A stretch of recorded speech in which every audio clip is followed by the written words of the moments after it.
দর্শক, আজ আমরা যাচ্ছি এমন এক স্থানে যেখানে ঘুমিয়ে আছেন রাসূল সাল্লাল্লাহু আলাইহি ওয়াসাল্লামের প্রিয় সাহাবাগণ, যেখানে মাটির নিচে লুকিয়ে আছে ইসলামের ইতিহাস, ত্যাগ আর ভালোবাসার অজস্র গল্প। এটাই মদিনার পবিত্র স্থান জান্নাতুল বাকি। আসসালামু আলাইকুম, কি অবস্থা সকলের? কেমন আছেন সবাই? আমি মোহাম্মদ মনির হোসেন, স্বাগত জানাচ্ছি মনির হোসেন চৌধুরী চ্যানেলের নতুন আরেকটি ভিডিওতে।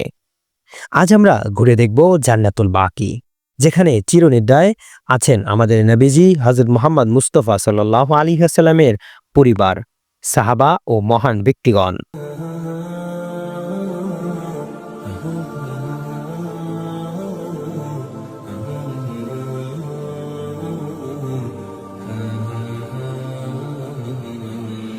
জান্নাতুল বাকি, যার অর্থ বাকি বাগান।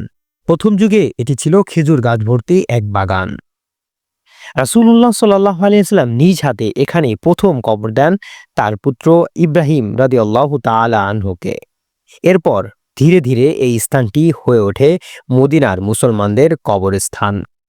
এখানেই শাহিদ আছেন উম্মুল মুমিনিন আম্মাজান আয়েশা রাদিয়াল্লাহু তাআলা আনহা, উসমান ইবনে আফফান রাদিয়াল্লাহু তাআলা আনহু, রাসূলুল্লাহ সাল্লাল্লাহু আলাইহি ওয়াসাল্লামের কন্যাগণ রুকাইয়া, উম্মে কুলসুম, ফাতেমা রাদিয়াল্লাহু তাআলা আনহা, আরও অসংখ্য সাহাবা ও তাবেঈন।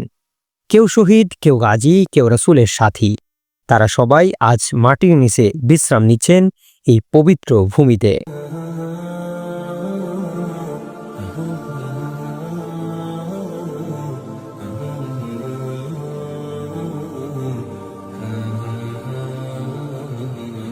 প্রিয় দর্শক, এই জান্নাতুল বাকি দেখতে যত সাধারণ, এর ভিতরে ততই গভীর ইতিহাস।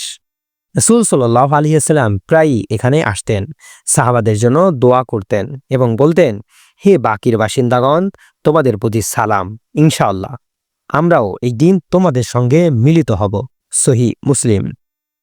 আজও যখন মুসলমানরা মদিনায় আসে, রাসূল সাল্লাল্লাহু আলাইহি ওয়াসাল্লামের রওজা জিয়ারতের পর এই জান্নাতুল বাকির পাশেই দাঁড়িয়ে চোখে পানি আসে।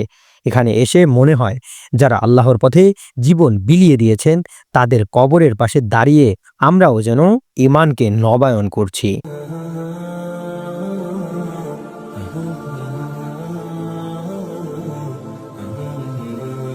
প্রিয় দর্শক, বর্তমানে জান্নাতুল বাকি সাধারণ মানুষের প্রবেশের জন্য বন্ধ। তবে ফজর ও আসরের পরে কিছু সময়ের জন্য দরজা খোলা হয়।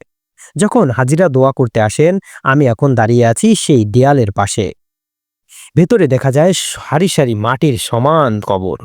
কোনো দামি নির্মাণ নেই, কোনো দামি নির্মাণ নেই, কোনো অলংকার নেই।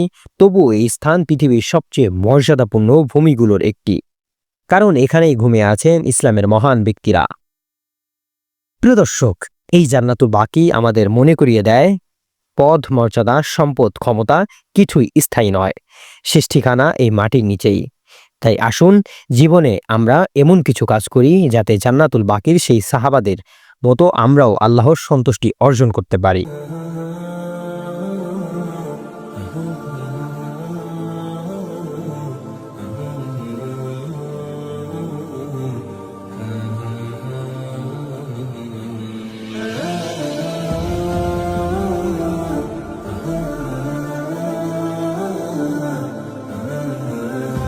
ইনশাল্লাহ পরবর্তীতে আমরা মদিনার আরেকটি ঐতিহাসিক স্থান ঘুরে দেখব। দোয়া করবেন যেন আবার আসতে পারি এই বরকতময় মাটিতে। দেখা হবে নতুন ভিডিওতে, সে পর্যন্ত সকলে ভালো থাকুন, সুস্থ থাকুন। আমার জন্য দোয়া করুন। আসসালামু আলাইকুম ওয়া রাহমাতুল্লাহি ওয়া বারাকাতুহু।